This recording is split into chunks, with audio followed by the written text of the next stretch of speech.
पहा एक वेगळ्या प्रकारचे एक्झाम्पल्स आपण पाहतोय. 2.1 मधलं फोर्थ एक्झाम्पल आहे. काय म्हटलंय? Determine. What is the meaning of determine? Determine म्हणजे निश्चित करा. डिटरमाइन म्हणजे काय बघा सर, निश्चित करा. काय निश्चित करा? व्हेदर द व्हॅल्यूज गिव्हन, ज्या किमती दिलेल्या आहेत, अगेन्स्ट ईच इक्वेशन. अगेन्स्ट म्हणजे इथं च्या समोर, अगेन्स्ट याचा अर्थ च्या समोर, प्रत्येक समीकरणाच्या समोर ज्या किमती दिलेल्या आहेत त्या रूट्स ऑफ द इक्वेशन आहेत की नाही. रूट्स म्हणजे काय सांगा? मुळे. मुळे म्हणजेच काय सांगा sir? Values of x. Roots म्हणजेच काय बघा सर? Values of x. म्हणजे या समीकरणाच्या पुढे ज्या एक्सच्या किमती दिलेल्या आहेत, ह्या किमती या इक्वेशन, ह्या एक्सच्या व्हॅल्यूज आहेत की नाही हे ठरवा. ह्याचे मूळ आहेत की नाही ठरवा. म्हणजे इक्वेशन सोडवून ज्या दोन व्हॅल्यूज मिळतात आपल्याला, त्या ह्या आहेत की नाही हे ठरवायचं आहे आपल्याला. मग ह्या अशा प्रकारचे 3 इक्वेशन्स दिलेत, लक्षात घ्या. तर त्याच्यामध्ये हे एक सॉल्व्ड करून दिलेलं आहे, पुस्तकामध्ये आहे, टेक्स्टमध्ये आहे. आणि लक्षात घ्या इथं हे जे एक्झाम्पल आहे याच्यामध्ये लक्षात घ्या यम आहे आणि पुन्हा याच्यामध्ये फ्रॅक्शन पण आहे. आणि अशा प्रकारे म्हणून ही दुसरं एक्झाम्पल मी घेणार आहे. ही 2 होमवर्क आहेत. हे तर होमवर्क हे तर तुम्हाला सोडवूनच दिलेलं आहे टेक्स्टबुकमध्ये आणि हे तुम्हाला एक ठिकाणी करावं लागेल, लक्षात घ्या. Let us start with this. म्हणजे आपण याला काय म्हणूया बघा सर? ह्याला आपण म्हणत असताना लक्षात घ्या, इथे आपण आन्सर म्हणून घेऊया. बघा इथेच घेऊ आपण. चला इथे म्हणूया आपण 2.1 मधलं, लक्षात घ्या, चौथ्यातलं या ठिकाणी दुसरं एक्झाम्पल आपण पाहतो आहोत, लक्षात घ्या. आणि ते असं आहे की 2m² - 2m is equal to 0. आणि काय दिलेले आहेत एमच्या व्हॅल्यूज?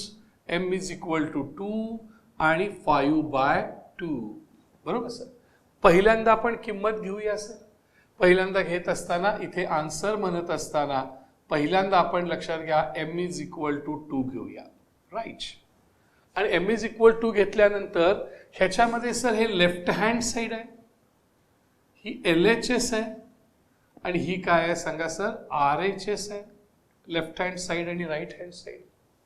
मग लेफ्ट हँड साईड लिहून घेऊया, त्यामध्ये m ची किंमत घालूया आणि बघूया सर राईट हँड साईड 0 येते की नाही. आली तर आहे रूट, नाही आली तर रूट नाही. लक्षात आलं काय करायचं? पहिल्यांदा आपण काय लिहून घ्यायचं सांगा sir? LHS is equal to 2m² - 2m. LHS लिहिलं. ह्यात m ची व्हॅल्यू घाला. Substitute the value here, that is LHS is equal to 2. इथं व्हॅल्यू घाला स्क्वेअर, इथे व्हॅल्यू घाला. सॉल्व करा. किती उत्तर येते पहा. हेच RHS इतकं 0 आलं तर LHS is equal to RHS. आणि लक्षात घ्या m इज इक्वल टू 2 हे रूट आहे. नाही आलं तर LHS is not equal to RHS. 0 नाही आलं तर, आणि हे m इज इक्वल टू हे रूट नाही. बरं सर, आता बघूया सर m ची व्हॅल्यू आपण घालूया. काय होते बघा सर? m ची व्हॅल्यू इथं 2 आहे, इथं m ची व्हॅल्यू 2 आहे. काय होईल बघा सर? 2 × 2. बरोबर आहे. 2 चा स्क्वेअर 4 आणि -2 2 जा 4, right sir. 4 × 2 is 8. 8 - 4 is equal to 4. बघा सर बरोबर आहे. बट LHS ची किंमत 4 आली, RHS किती आहे? 0. बट लक्षात घ्या it is not equal to RHS. It is not equal to 0. लक्षात घ्या ही किंमत LHS is not equal to RHS. RHS किती आहे सांगा सर? 0 आहे. It is not equal to 0. 0 आहे का बघा? Therefore it is not equal to RHS. Therefore LHS is not equal to RHS. त्यामुळे सॅटिस्फाय होते का? नाही. देअरफॉर लक्षात घ्या आन्सर काय येईल बघा sir?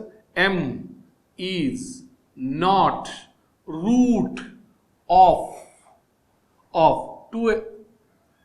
2m² - 2m. 2m² - 2m is equal to 0. या इक्वेशनचं हे रूट नाही आहे. m हे याचे मूळ नाही. m हे 2m² - 2m is equal to 0 याचे मूळ नाही, असं होतं, लक्षात घ्या. आता आपण दुसरं बघूया सर इक्वेशन काय होतं. हिअर सेकंड सेकंड काय बघा sir, m is equal to 5/2, m is equal to 5/2, right. पुन्हा LHS घ्या सर, काय होईल बघा सर, आता LHS is equal to 2m² minus 2m. बघा सर, एक्झाम्पल करेक्ट आहे का बघा, m² 2m² minus 2m.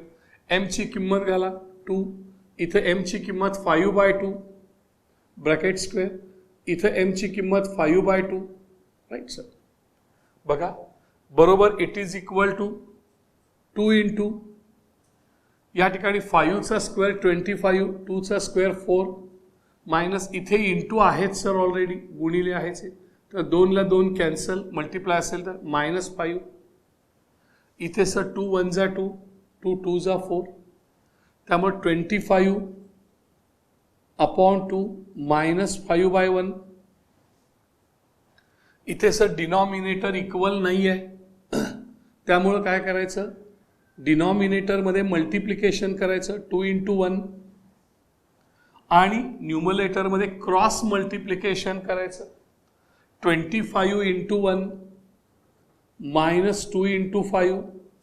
Therefore it is equal to 25 minus 10/2.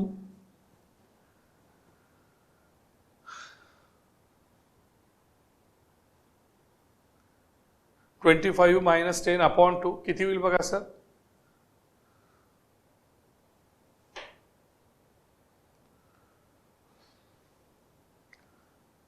15/2. This is again not equal to 0, लक्षात घ्या. पण हे येस म्हणते, कुठे चुकलं का एक्झाम्पल बघावं लागेल. Let's check the text book. I will check the text book. लक्षात घ्या, बघा 1-2 मिनिटं. हां, I will check the text book. असं होऊ शकतं, या ठिकाणी आपण बघतोय 2.1 मध्ये, राईट सर, 2.1 मध्ये आपण या ठिकाणी पाहतोय काहीतरी या ठिकाणी एक्झाम्पल चुकल्यासारखं वाटतंय का, असं हो झालं तर मग प्रॉब्लेम येतो, लक्षात घ्या. त्यामुळं 2.1 मधलं आपण चौथ्यातलं पाहतोय 2m² मायनस 5m पाहिजे. Yes yes, it's great mistaken. लिहून घेत असताना चूक झालेली आपली. 2m² मायनस 5m, इथे सर -5m पाहिजे होतं. लक्ष द्या, लक्ष द्या. 2m² minus 5m, right sir, 2m² minus 5m, right. मग इथे सुद्धा सर 2m² मायनस 5m होणार, इथे 5 होणार, बरोबर सर. 5 2 जा 10 होणार, बरोबर सर. 8 मायनस 10 होणार हे, आणि 8 minus 10 is equal to -2. It is not equal to 0, it is not equal to RHS. तर m is not the root of 2m² minus 2m is equal to 2m² minus 5m is equal to 0.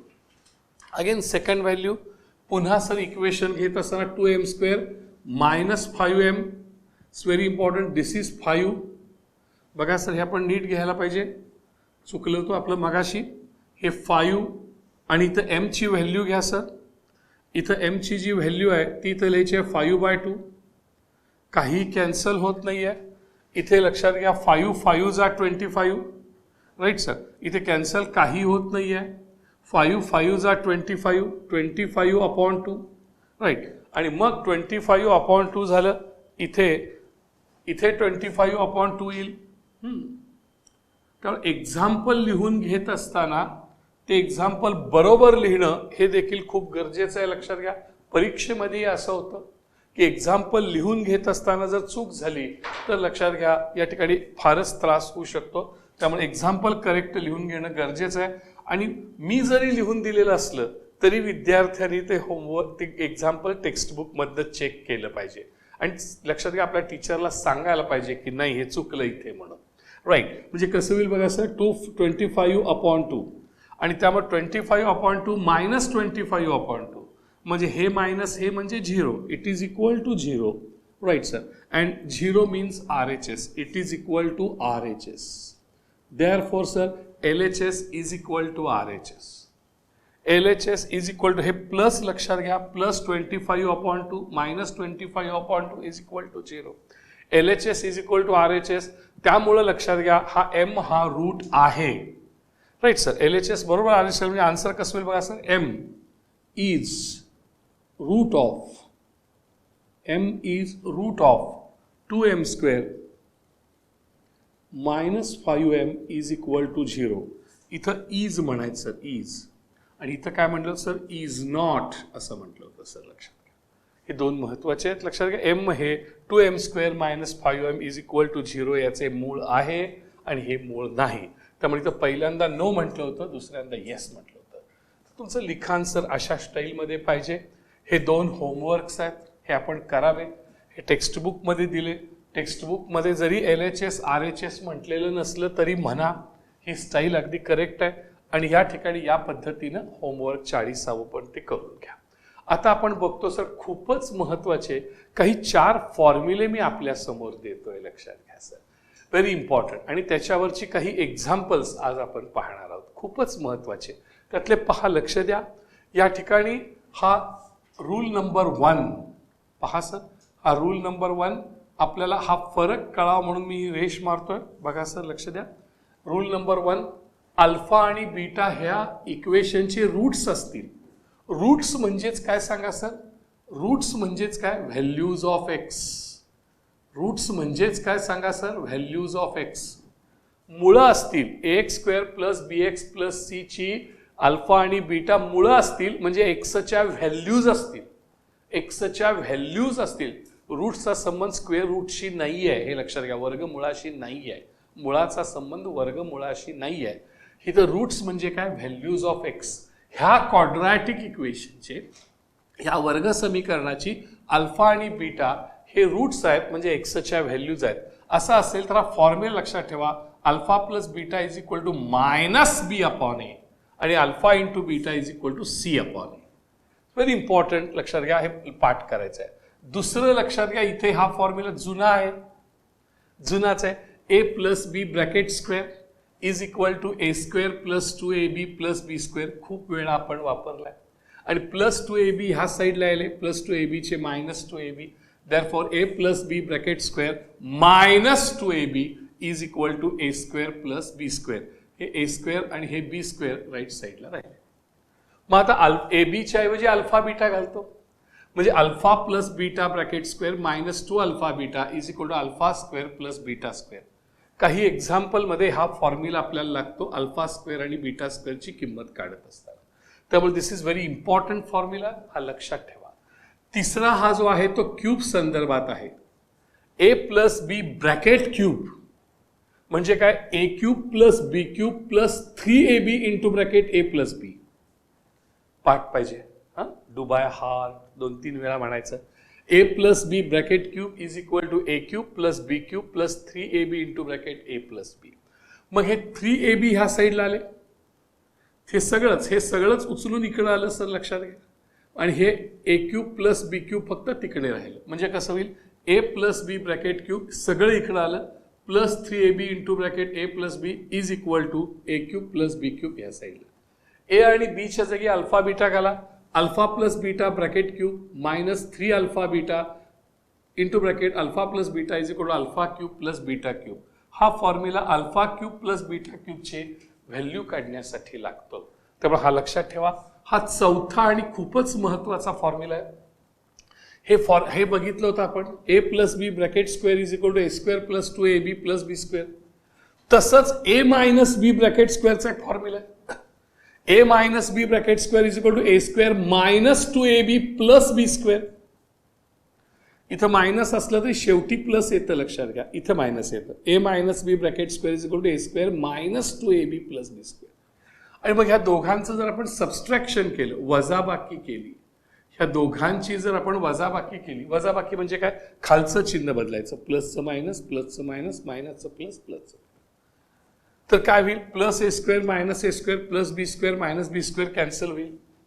हे A plus B bracket square minus A minus B bracket square, A plus B bracket square minus A minus B bracket square is equal to 2ab plus 2ab 4ab. हा एक नवीन formula मिळाला sir, ज्याच्यामध्ये ए plus बी आणि ए minus बी दोन्ही आहे आणि A B आहे. मग हा फॉर्म्युला इथं घेतला, A plus B bracket square minus A minus B bracket square is equal to 4ab. हा तोंड पाठ पाहिजे. मग लक्षात घ्या एच्या जागी alpha, alpha plus beta bracket square minus alpha minus beta bracket square is equal to 4 alpha beta. It's very important formula लक्षात घ्या. हे जे आहेत हे चारही फॉर्म्युले लक्षात ठेवले तर तुम्हाला यातलं गणित कुठलंही अवघड जात नाही. तेव्हा अतिशय आपण लक्षात घ्या. इथे जर का बघितलेत तर आता आपल्याला हे दोन फॉर्म्युले वापरून लक्षात घ्या अल्फा प्लस बीटा आणि अल्फा बीटा काढायचे.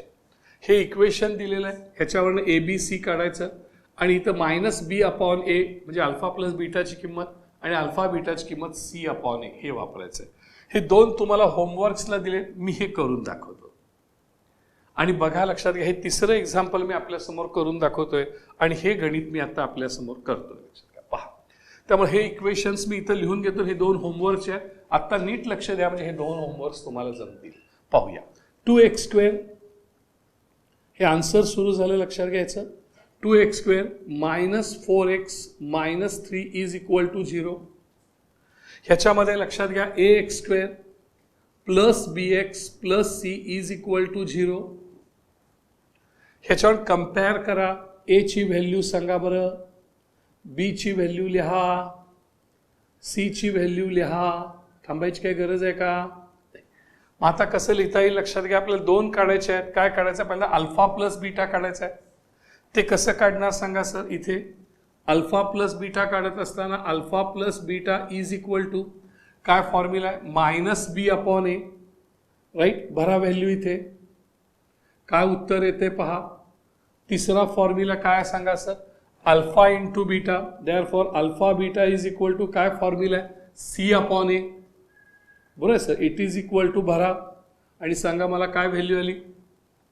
राईट, इतकं परफेक्ट आहे सर. हा फॉर्म्युला ABC काढा, अल्फा प्लस बीटाचा फॉर्म्युला लिहा, किमती भरा, अल्फा बीटाचा फॉर्म्युला लिहा, किमती भरा, फिनिश. अशीच ही दोन एक्झाम्पल्स करायचे. काही अवघड नाही. लक्षात घ्या, सायन्स मात्र चिन्ह मात्र सांभाळायची. बघा बरं, a इज इक्वल टू किती लिहिलात? 2. b इज इक्वल टू 4 नाही. केली का चूक? बघा, b is equal to minus 4. b is equal to minus 4. c is equal to 3 नाही. c is equal to minus 3. भरा किमती. मग इथे काय बघा सर, हे मायनस चिन्ह आहेच ऑलरेडी. b ची किंमत भरा मायनस 4 कंस ब्रॅकेटमध्ये टाकलं. a ची किंमत भरा 2. राईट सर, लक्षात घ्या. इथे या c ची किंमत मायनस 3. c ची किंमत मायनस 3 आणि a ची किंमत किती आहे बघा सर? 2. a ची किंमत किती आहे? 2. बघा बरं, इथे तरी काय आन्सर आल्यातच जमायचं. दोनचं चिन्ह काही नाही म्हणजे plus. Minus divided by plus म्हणजे minus. Answer is 3/2. Therefore alpha into beta is equal to minus 3/2. हे आन्सर इथं रेडी आहे बघा सर. आलं. इथे काय होईल बघा sir? Minus into minus plus. पहा sir, minus into minus plus plus 4 upon 2. That is 2 1 जा 2, 2 2 जा 4. Therefore, answer is equal to 2 plus 2 किंवा 2. Therefore, alpha plus beta is equal to plus 2. पहा बरं उत्तर आले का? Yes, yes. इतकं सोपं आहे सर. त्यामुळे हे दोन होमवर्क्स तुम्ही करायचे या पद्धतीनं. Right sir. आणि हे मी तुम्हाला करून दाखवलेलं आहे. अगदी इझी एक्झाम्पल्स या ठिकाणी आहेत. आता आपण याच्यावरचेच याच फॉर्म्युल्यावरची काही एक्झाम्पल्स आपण पाहणार आहोत. बघूया. लक्षात घ्या.